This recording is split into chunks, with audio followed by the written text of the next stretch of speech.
We continue our look at the history of the comic strip with the Smithsonian collection of newspaper comics. Here we have Happy Hooligan from 1905 and Jimmy from 1915. Let me first mention here in the next two pages of the Encyclopedia of Comics, here we have a layout of The Spirit by Will Eisner, whose name, of course, is given to the Eisner Awards. And then we have a panel of Beetle Bailey by Mort Walker. So anyway, let me read the caption here. Will Eisner, 1948, a superb example of Eisner's cinematic storytelling. And this is a theme in comic books, is the relationship between the cinema image and the comic panel. We see how comics and the silent films influenced each other uh, back back then in the 1910s and 20s, and then later on as time progresses, they continue to influence each other. So here, this looks like something that could have come out of a noir film. Of course, the pulps influenced the comics in terms of characters and stories. That was a back and forth relationship. But we also see here with the panels imitating the look of films, something like The Maltese Falcon or Double Indemnity and the like. This relationship would continue for decades. If you look at Tezuka's artwork, his work is definitely influenced by cinema, not just Snow White, but also just the way things are composed for the film. Now, Mort Walker, he passed away, I think earlier this year, maybe last year.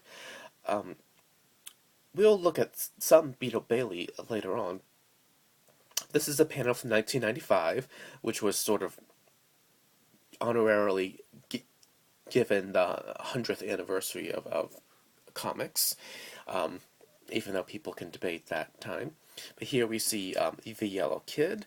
I think that's either Mutt or Jeff. I forget which one is which.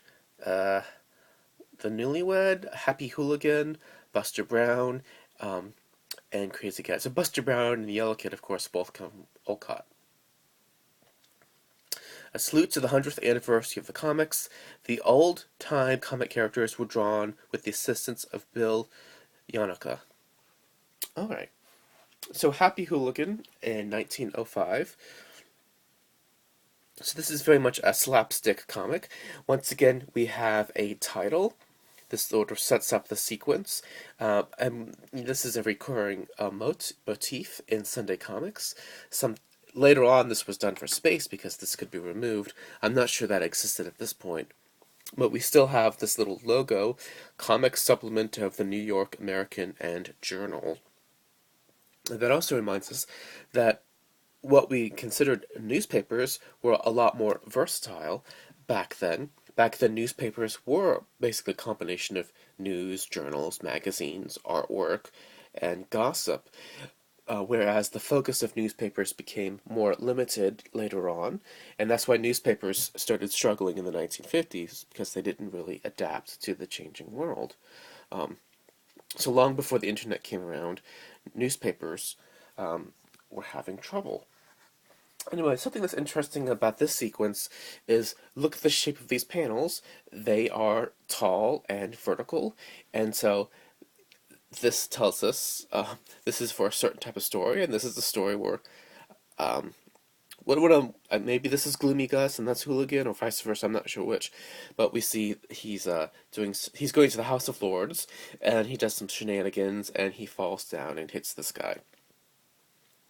Um, so some of the dialogue is sort of like Winsor McKay, where it's just sort of there for no reason, but it is kind of funny to hear some of these British accents, So in the name of His Majesty, it's them Americans, and for doing a little bit of ruckus, the Americans are put in the Tower of London for being naughty overseas.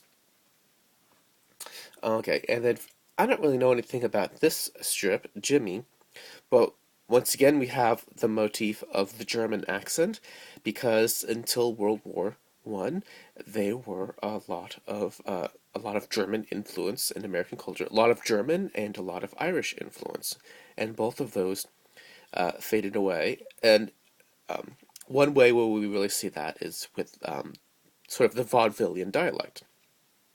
So anyway, the basic idea. What's a symphony? It's a concert for simps. Ha ha. Is this unruly dog chases after this gentleman and causes a ruckus in the symphony.